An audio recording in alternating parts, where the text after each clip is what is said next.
Welcome to the channel. तो जैसा कि आप सबको पता है कि जेईई मेंस के एग्ज़ाम्स के डेट आ गए हैं और जेईई मेंस का थर्ड सेशन का एग्ज़ाम 22 जुलाई से स्टार्ट है और आज अगर देखें तो 10 जुलाई हो गया है। तो आपके पास लगभग 10 से 12 दिन बचे हुए हैं और इसको आप 12 दिन नहीं 10 ही दिन बोलिए, क्योंकि लास्ट के 2 दिन को में आप कुछ उखाड़ नहीं सकते हैं। तो इन 10 दिनों में आप कुछ ऐसा कर सकते हैं जिससे कि आपके जो मार्क्स आ रहे हैं अभी वो इंक्रीज हो जाए। और क्या है स्ट्रेटजी ऐसा करने का कि आपके 30-40 मार्क्स इंक्रीज हो जाए, तो उसके बारे में आज डिस्कस करेंगे। तो सबसे पहले चलिए वीडियो का स्टार्ट करते हैं। तो आपको सबसे पहले व्हाट टू डू, आप इन 10 दिनों में क्या करेंगे कि आपका जो मार्क्स है या आप अपना बेस्ट दे पाएँ। तो इसके लिए मैंने कुछ स्ट्रेटजी सोच रखी है जो कि मैं आपको बताने वाली हूँ। तो सबसे पहले आप एक पेन और एक पेपर ले लीजिए और मैं जो बोलूँगी और जो चैप्टर्स का नाम बताऊँगी जो कि इम्पॉर्टेंट है, जिससे कि आप क्वेश्चन निकाल सकते हैं जेईई मेंस में, उन चैप्टर्स को नोट कीजिएगा और आप अपने अनुसार उनको इन 10 दिनों में यूज़ कीजिएगा। तो सबसे मोस्ट इम्पॉर्टेंट बात है वो है रिवीजन। ये वीडियो बेसिकली उन लोगों के लिए है जिन्होंने अभी तक जो भी पढ़ा है तो उनको ऐसा लग रहा है कि वो सफिशिएंट नहीं है जेईई मेंस के एग्ज़ाम के लिए, और उन्हें एक जेईई मेंस के एग्ज़ाम से डर जैसा उनको लग रहा है। और या फिर वैसे लोग जिन्होंने अपने पूरे सिलेबस के 40 to 50% कवर कर लिए हैं, तो वो 40 और 50% से कैसे ज़्यादा से ज़्यादा आउटपुट निकाल सके, इसके बारे में आज बात करने वाले हैं। तो सबसे पहली बात आता है रिवीजन। तो आप रिवीजन कैसे करेंगे? तो अगर आपने कुछ भी पढ़ा है, कुछ तो पढ़ा होगा, तो आपने उसका नोट्स अगर शॉर्ट नोट्स बनाया होगा तो बहुत अच्छी बात है। आप उन शॉर्ट नोट्स के हर चैप्टर को पढ़ सकते हैं और आपका पूरा रिवीजन अच्छे से हो जाएगा और मिनिमम टाइम में हो जाएगा अगर आपने शॉर्ट नोट्स बनाया है तो। पर अगर आपने नहीं बनाया है तो आप क्या कीजिएगा? तो आप एक चीज़ कर सकते हैं कि आप यूट्यूब पर जा सकते हैं और नॉर्मली सर्च कर सकते हैं। जैसे अगर आपको आज जैसे 10 हो गया, मान लीजिए कल से स्टार्ट कीजिएगा, तो आप अगर कोई चैप्टर पढ़ना चाहते हैं जैसे इलेक्ट्रोस्टैट, ठीक, तो आप कैसे पढ़ सकते हैं? आप इलेक्ट्रोस्टैट के जो बेसिक फार्मूले हैं उनको एक बार देख लीजिए, ठीक, अपने नोट्स से, जो भी आपका नोट्स है, जो भी आपका मटेरियल है, उससे आप फार्मूले देख लीजिए। और आप यूट्यूब पर जाकर सर्च कर सकते हैं इलेक्ट्रोस्टैट एस्पिरेंट वीडियोज़, ओके।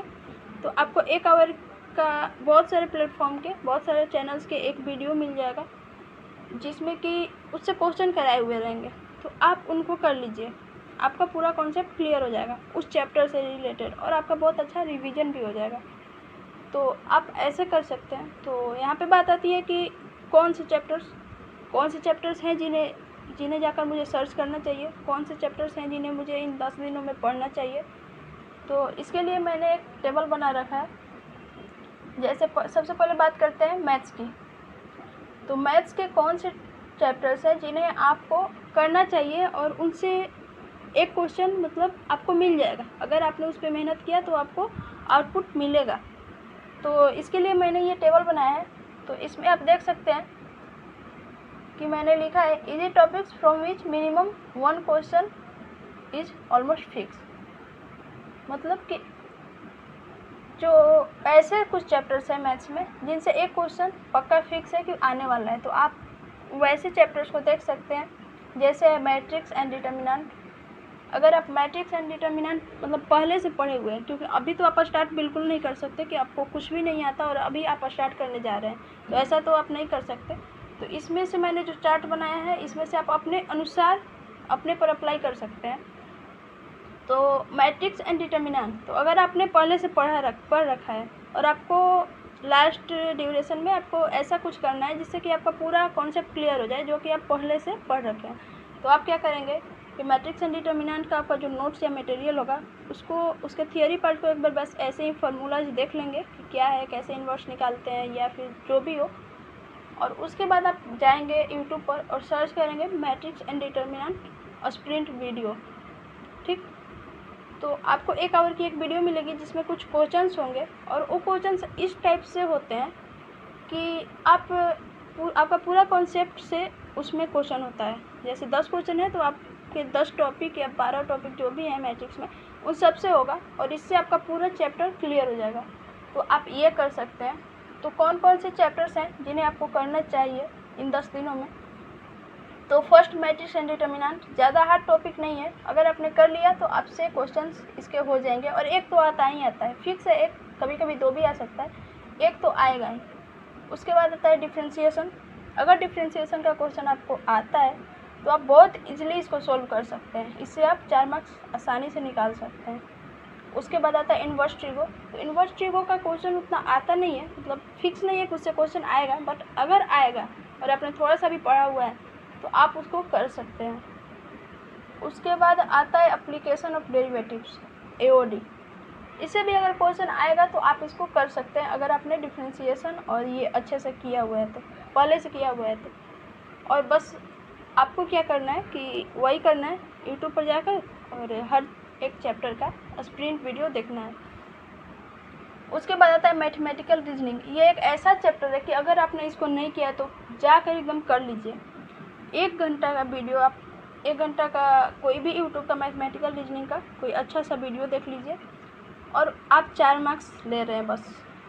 मतलब इससे क्वेश्चन आएगा और इतना ईजी आएगा कि आपको 2 मिनट भी सोचना नहीं पड़ेगा उसके आंसर को टिक करने के लिए। ठीक, उसके बाद आता है हाइट एंड डिस्टेंस।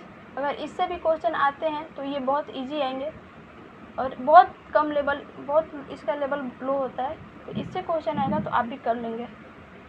इसके बाद आता है डिफरेंशियल इक्वेशन। तो डिफरेंशियल इक्वेशन का क्वेश्चन आता है, कुछ क्वेश्चंस हार्ड होते हैं, लेकिन अगर आप क्वेश्चंस को देख के अगर ये आप समझ रहे हैं तो आप ऑप्शंस को डिफरेंशिएट करके आंसर ला सकते हैं। उसके बाद आता है स्ट्रेट लाइन एंड सर्कल। तो अगर आपने इसको भी करा है तो इससे भी बहुत इजी क्वेश्चंस आते हैं जो कि आप कर सकते हैं। और फिर उसके बाद स्टैटिक्स, ये तो बहुत इंपॉर्टेंट चैप्टर है, मतलब ये इस टाइप का है कि 4 मार्क्स आपको यही दे रहा है। अगर आपने इसे थोड़ा सा भी पढ़ा है तो मिड मीडियन और स्टैंडर्ड डेविएशन का और वेरिएंस का क्वेश्चन आपको एक ज़रूर आता है और वो आप क्वेश्चन कर सकते हैं बहुत ईजिली। उसके बाद आप देख सकते हैं यहाँ पे मीडियम कुछ टॉपिक्स हैं, लेकिन इनसे भी क्वेश्चन आता है, जैसे सीक्वेंस एंड सीरीज। इससे तो एक क्वेश्चन पक्का आएगा, अगर आपने किया है तो आप सही है, अगर नहीं किया है तो इसको आप स्टार्ट नहीं कर सकते हैं अभी से, बट बेसिक फार्मूला देख सकते हैं कि अगर इससे बहुत ईजी क्वेश्चन आ गया फार्मूला बेस्ड तो आप इसको ईजिली कर सकें। कोनिक्स भी है, अगर आपने पहले से किया है तो वेल एंड गुड, और नहीं किया है तो आप बेसिक्स फार्मूला, मतलब कि कोई भी ऐसा चैप्टर आप नहीं छोड़िएगा जिसके बेसिक्स फार्मूले आपको नहीं आते हो, क्योंकि यही है, अगर आपको किसी हार्ड चैप्टर से भी इजी क्वेश्चन आ जाता है तो आप उसको छोड़ ना सकें, ऐसा आपको रेडी होना है। और उसके बाद आता है बाइनोमियल्स, इसके भी क्वेश्चंस आते हैं एक फिक्स। उसके बाद इंटीग्रेशन, इसका तो फिक्स है कि 1 या 2 इंटीग्रेशन से क्वेश्चन आएगा। उसके बाद एरिया, 3D वेक्टर्स, फिर लिमिट के क्वेश्चन पक्का आते हैं और ये इजी आते हैं, अगर आपने लिमिट पढ़ा है तो इसके क्वेश्चन बहुत इजीली हो जाएंगे। और उसके बाद फंक्शन आता है, तो डोमेन, कोडोमेन या फिर जो भी इसमें निकालने के लिए आता है, टाइम पीरियड, तो आप इसको भी इजीली कर सकते हैं अगर आपने पहले से पढ़ रखा है तो। और अगर आपको पहले से कोई नॉलेज नहीं है इन चैप्टर्स के बारे में तो आप अभी स्टार्ट नहीं कीजिएगा। लेकिन हाँ, अगर जैसे मैथमेटिकल रीजनिंग हो गया, आपको पहले से कोई नॉलेज नहीं है, फिर भी आप स्टार्ट कर सकते हैं और आप बस 2 से 3 घंटे या फिर 1 से 2 घंटे के बीच आप इसको ख़त्म कर सकते हैं। स्टैटिक्स हो गया, जो इसका मेन पॉइंट है, मीन, वेरिएंस, स्टैंडर्ड डेविएशन, ये आप 1 से 2 घंटे में ख़त्म कर सकते हैं स्टार्ट करके। लेकिन जैसे मान लीजिए आपको बाइनोमियल नहीं आता तो आप इसको स्टार्ट करके ख़त्म नहीं कर सकते, हाँ बेसिक फार्मूलाज देख सकते हैं। उसके बाद आता है कुछ ऐसे चैप्टर जो कि लो प्रोबेबिलिटी है उनका आने का, या फिर वो आते भी हैं तो हार्ड चैप्टर्स हैं जिनको आप अगर चाहें तो पूरा पढ़ नहीं सकते। अगर आपने बहुत पहले से पढ़ रखा है, कमांड है आपका, तो आप कर सकते हैं, लेकिन अभी आप नहीं कर सकते। जैसे में हो गया प्रोबेबिलिटी, इससे क्वेश्चंस बहुत कम आते हैं और अगर आते भी हैं तो आपने अगर बेसिक पढ़ा है तो बन जाएंगे, अगर नहीं तो बहुत हार्ड ही आ जाते हैं जो कि आप नहीं बना पाएंगे। तो इसको आप अपने अनुसार देख लीजिएगा। और सेकंड पे आता है पीएनसी। पीएनसी से भी अगर हार्ड क्वेश्चन आ गया तो आप कम चांस है बनने का, बट अगर इजी आ गया, जैसे कि कभी कभी डिक्शनरी वाले क्वेश्चंस आ जाते हैं, तो वो सब क्वेश्चंस आ गए तो आप बना सकते हैं इजीली। तो आप हर चैप्टर को इतना देख लीजिएगा कि बहुत इजी क्वेश्चन आ जाते हैं तो आप छोड़ कर नहीं है उसको कर लें, मतलब सारे चैप्टर्स के बेसिक्स आप क्लियर कर लें। और किस चैप्टर में डेप्थ में जाना है वो आप ऐसे देख सकते हैं, जैसे इन चैप्टर्स को आप बहुत अच्छे से कर सकते हैं क्योंकि क्वेश्चन आएगा तो आपसे बनेगा, और इन चैप्टर्स को भी अगर आपने किया है तो और अच्छे से कर सकते हैं, और इन चैप्टर्स को आप थोड़ा थोड़ा देख सकते हैं। ठीक, मैथ्स में आप इतना कर लिए। उसके बाद आता है आपका फिजिक्स। तो फिजिक्स में कौन से ऐसे टॉपिक्स हैं जो कि ईजी हैं? तो ईजी टॉपिक्स में आपका आता है करंट, बहुत ईजी टॉपिक है, और इससे एक क्वेश्चन फिक्स है और वो क्वेश्चन बहुत ईजी आएगा। एक क्वेश्चन तो जो करंट निकालने के लिए आता है लूप्स में, बस इक्वेशन लिख कर लूप्स का, तो वो तो बहुत ईजी होता है और ज़्यादा चांस रहता है कि एक आ ही जाता है। तो करंट से आप 2 क्वेश्चन एज्यूम कर सकते हैं जेई में। उसके बाद यूनिट एंड डायमेंशन, इससे क्वेश्चन आते नहीं हमेशा, बट अगर आएगा तो आपसे वो छूटेगा नहीं, बहुत ईजी आएगा। इसमें बस यही आता है कि 4 ऑप्शन आपको दिए रहेंगे और आपको बोलना रहेगा कि कौन सा डिफरेंट यूनिट है। तो ये आप कर सकते हैं, बहुत ईजिली हो जाएगा, 1 घंटा में हो जाएगा आपका अच्छे से। उसके बाद आता है ईएमआई। ईएमआई में भी कुछ ज़्यादा डेप्थ में नहीं पढ़ना है आपको, बस कुछ फार्मूलेज देख लेने हैं जो कि ईएमआई के हैं, क्योंकि इससे भी क्वेश्चन फार्मूला पुटिंग ही आ जाता है और आप बहुत ईजिली कर सकते हैं। उसके बाद आता है वेव ऑप्टिक्स। ऑप्टिक्स में रे ऑप्टिक्स थोड़ा सा हार्ड है, लेकिन उसके कंपैरिजन में वेव ऑप्टिक्स बहुत ईजी है और इससे एक क्वेश्चन फिक्स है। अगर आपने इसको कर लिया तो जेईई मेंस के क्वेश्चंस को आप कर सकते हैं आसानी से। उसके बाद आता है इलेक्ट्रोस्टैट। तो इसके भी क्वेश्चन फिक्स है अगर आपने अच्छे से किया है, अगर आपने एक किसी बुक को भी फॉलो किया है या फिर नहीं भी किया है, अगर आपने नोट्स को अच्छे से देखा है तो आप क्वेश्चन कर सकते हैं। कैपेसिटर्स को भी कर सकते हैं, उसी प्रकार ग्रेविटेशन अगर आपने पढ़ा है तो इससे क्वेश्चन आएगा तो आप इजीली कर सकते हैं।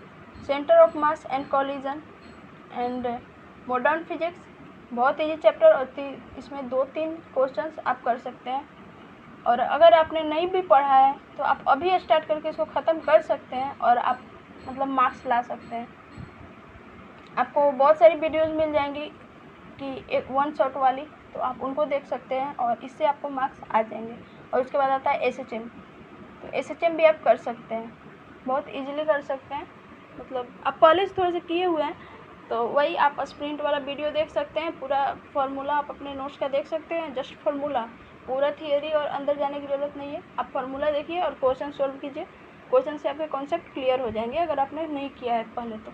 ठीक, तो उसके बाद आता है ऐसे थोड़ा मीडियम टाइप क्वेश्चन, तो वो है मैग्नेटिज्म। आप ये देख लीजिए, laws of motion, alternative current, fluids kinematics, KTC, kinetic theory of gas and thermodynamics. यहाँ पे मैंने एक छोड़ दिया है, यहाँ पे एक और होगा WP, वर्क फॉर एनर्जी को आप इसमें इजी वाले टॉपिक में कर लीजिएगा, क्योंकि वर्क फॉर एनर्जी से क्वेश्चन आएगा तो आप कर सकते हैं और लगभग इजी क्वेश्चंस ही आते हैं, उससे भी ज़्यादा हार्ड क्वेश्चन नहीं आता है। हार्ड क्वेश्चन आता है आपका जैसे यहाँ पे रे ऑप्टिक्स है, उससे क्वेश्चन आते हैं तो 2-3 चैप्टर्स मिलाकर आते हैं। मैग्नेटिज्म है, इससे भी अगर क्वेश्चन आता है तो इसमें एसएचएम और ये सब लगाकर आप क्वेश्चंस देते हैं। तो इन सारे क्वेश्चंस को आप देख सकते हैं अपने अनुसार कि आपको कौन सा ज़्यादा सूट कर रहा है, आपने कौन से क्वेश्चंस को पहले से देखा है, कौन से चैप्टर्स को पहले से देखा है, और आप उस पर थोड़ा सा वर्क करेंगे तो आप परफेक्ट हो जाएंगे उस चैप्टर में, तो आप उसको पहले कीजिए। और ये सब जैसे wave on strings, communication systems, electronic circuits, तो इससे कम क्वेश्चन आते हैं, मतलब कि आपको एक ईयर में आ सकते हैं, मतलब एक पेपर में आ गए हैं, लेकिन हर बार कोई फिक्स नहीं है कि इससे क्वेश्चन आएगा। तो इसको आप अपने देख सकते हैं, अगर आपके पास ज़्यादा टाइम बचता है तो आप इसको देख सकते हैं। और इसके बाद एक और जो मेन टॉपिक है वो है रोटेशन। तो आप समझ रहे हैं रोटेशन का तो ऐसे ही नाम है कि वो कितना हार्ड टॉपिक है, लेकिन हाँ उससे भी कभी कभी इजी क्वेश्चंस आ जाते हैं, और अगर उससे इजी क्वेश्चंस आ गए तो आप उसको कर सकते हैं। जैसे मोमेंट ऑफ इनर्शिया का क्वेश्चन आ गया तो आप उसको इजीली कर सकते हैं अगर आपको फार्मूलाज याद हैं तो उनके आप मतलब अभी अगर आपने उसको अच्छे से पढ़ा है तो आप पढ़ सकते हैं, लेकिन अगर आपने अच्छे से नहीं पढ़ा है तो आप उसके फार्मूलाज को देख सकते हैं, जो मोमेंट ऑफ इनर्शिया के जो बेसिक फार्मूलाज हैं, कि उससे कोई क्वेश्चन आ जाए तो आप उसको छोड़ें नहीं। ठीक, तो फिजिक्स में आप इतना कर सकते हैं। और केमिस्ट्री की बात रही तो केमिस्ट्री में भी मैंने कुछ चैप्टर्स को लिख रखा है, जैसे solid state, solution, chemical kinetics, coordination compound, chemical bonding, GOC, atomic structure, biomolecules, polymers, electrochemistry, metallurgy. ये जो चैप्टर्स हैं ये बहुत इजी हैं और इनसे आप क्वेश्चन मतलब इनको अगर आप पढ़ लेते हैं, जैसे आप सॉल्यूशन को पढ़ लेते हैं, तो चांस ही नहीं है कि इससे सॉल्यूशन का जो सिलेबस है उससे बाहर से कहीं से क्वेश्चन आ जाए। जैसे अगर ये मतलब मैं सिलेबस का बात कर रही हूँ एनसीईआरटी, अगर एनसीईआरटी से आप सॉल्यूशन को कर लिए तो चांस ही नहीं है कि आप उससे बाहर का क्वेश्चन आएगा। ठीक, तो आप अगर ये सब चैप्टर किए हुए हैं पहले से तो वेल एंड गुड, आप बस उसके वीडियोस को देखिए, थोड़ा सा फार्मूला देखिए और एक स्प्रिंट वीडियो देखिए और आप उसको कर लीजिए। अगर आपने नहीं किया है तो कुछ चैप्टर्स हैं जैसे आप कर सकते हैं, सॉल्यूशंस का फार्मूला देख सकते हैं, क्योंकि इसमें हमको डेरिवेशन तो करना नहीं है, तो आप जो कि फार्मूला का जो सीट है उसको देख सकते हैं कि कौन कौन से फार्मूले हैं, उसको हम देख लेंगे। तो उसके बाद आप क्वेश्चन प्रैक्टिस कीजिए और आपका कॉन्सेप्ट क्लियर हो जाएगा। उसके बाद जैसे केमिकल बॉन्डिंग है तो इसमें तो आपको थियरी टाइप कुछ देखना पड़ेगा कि कैसे क्या वर्क करता है, तो इसमें आपको थियरी देखना, अगर आपने पहले से देखा है तो सही है, नहीं तो आप अभी भी नोट्स पढ़ सकते हैं। थोड़ा सा टाइम लगेगा लेकिन अगर टाइम है तो पढ़ सकते हैं, इससे भी आपको 4 मार्क्स फिक्स आ जाएगा अगर आपने पढ़ लिया तो। जीओसी है, इससे भी क्वेश्चंस आते हैं अगर आपने अच्छे से किया है तो, नहीं तो अभी तो आप स्टार्ट करेंगे तो कम चांस है, नहीं हो पाएगा। बट वही है, अगर आप चाहते हैं, आपके पास ज़्यादा टाइम है तो आप कर सकते हैं, मतलब पहले के आपके चैप्टर सब क्लियर हैं तो एक चैप्टर को आप साइड से कर सकते हैं। और इलेक्ट्रोकेमिस्ट्री, इससे भी आपको क्वेश्चन हो जाते हैं अगर आते हैं एग्ज़ाम्स में और आपने एनसीईआरटी को अच्छे से किया है तो। बायोमोलिकुल्स और पॉलीमर्स, ये तो आपको फ्री के नंबर्स दे जाते हैं, इससे क्वेश्चन फिक्स रहता है और आपको ज़्यादा कुछ नहीं देखना पड़ता थियोरेटिकल चैप्टर से। अगर आपने अभी तक नहीं भी किया है तो स्टार्ट करके ख़त्म कर सकते हैं एनसीईआरटी से, इससे क्वेश्चंस आते हैं। उसके बाद मेटलर्जी, इससे भी कभी कभी क्वेश्चन आ जाता है, बहुत इजी क्वेश्चंस आ जाते हैं, तो इसको भी आप अभी स्टार्ट करके ख़त्म कर सकते हैं अगर आपके पास टाइम है तो। मतलब इन चैप्टर्स को जैसे metallurgy, biomolecules, chemical bonding, solution, तो इसको आप स्टार्ट करके ख़त्म कर सकते हैं बस उसके फार्मूला को देखकर और एक स्प्रिंट वीडियो देखकर उसका क्वेश्चन सॉल्व करके। और उसके बाद आते हैं कुछ मीडियम टॉपिक्स जैसे इक्विलिब्रियम, ये थोड़ा सा मीडियम है, मतलब इससे क्वेश्चन तो आते हैं लेकिन अगर आपने पहले से नहीं किया है तो अभी करने में थोड़ी दिक्कत होगी, तो आप अपने अनुसार इसको देख लीजिएगा। जैसे पी ब्लॉक हो गया, तो ये बहुत लंबा चैप्टर है, आपने पहले से नहीं किया तो अभी नहीं कर सकते। Mole concept, redox easy topic है, इसको मीडियम में नहीं रखना चाहिए, ये ईजी टॉपिक है क्योंकि इससे सिर्फ क्वेश्चन आते हैं ऑक्सीडेशन नंबर का। अगर आपने ऑक्सीडेशन नंबर सही किया है तो जेई का एक क्वेश्चन आप आराम से निकाल सकते हैं।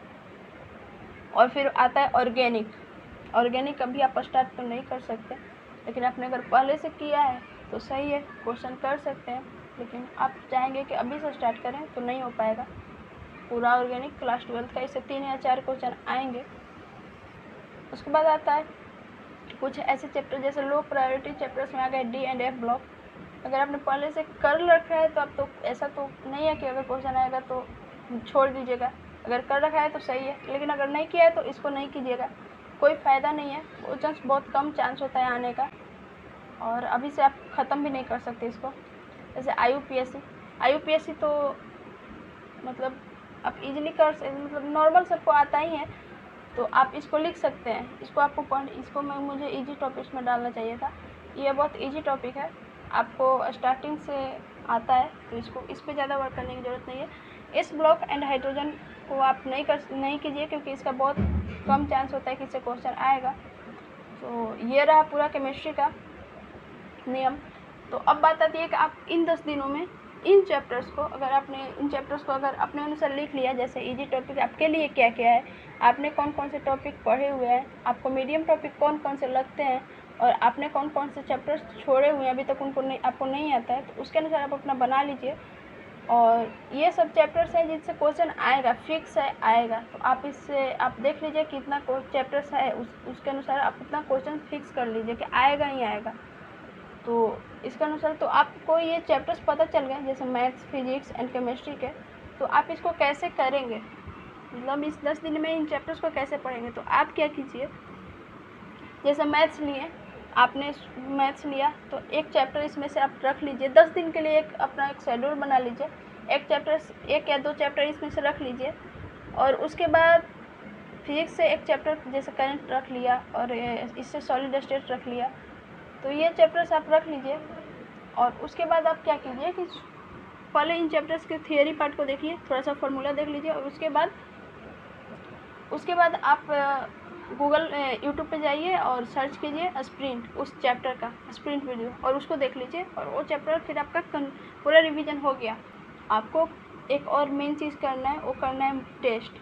आप मॉक टेस्ट दीजिए, हर रोज़ ट्राई कीजिए एक मॉक टेस्ट देने का, ये आपको बहुत हेल्प करता है। और ट्राई कीजिए उसी टाइम पे दीजिए जिस टाइम पे आपका एग्ज़ाम है।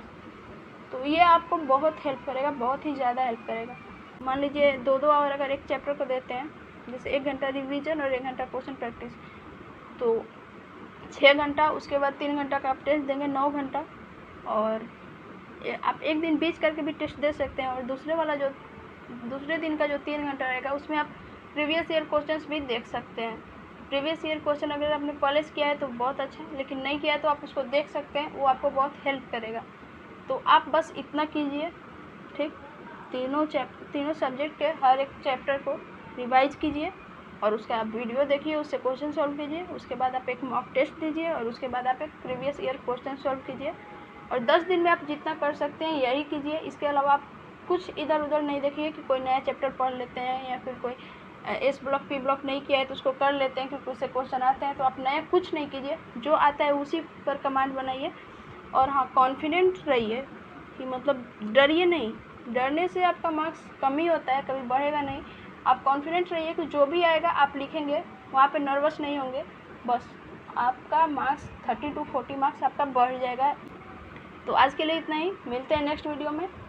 और अगर आपको जेई से रिलेटेड अपडेट्स चाहिए तो आप इस चैनल को सब्सक्राइब कर लीजिए, क्योंकि आने वाले टाइम में जेई के एग्ज़ाम्स होंगे, फिर रिजल्ट्स आएंगे, उसके बाद काउंसलिंग होगी, क्या डॉक्यूमेंट्स चाहिए, क्या डॉक्यूमेंट्स नहीं चाहिए, क्या कट ऑफ होगा, क्या कट ऑफ नहीं होगा। तो इन सब से रिलेटेड अगर वीडियो चाहिए तो इस चैनल को सब्सक्राइब कर लीजिए। And thank you for watching this video.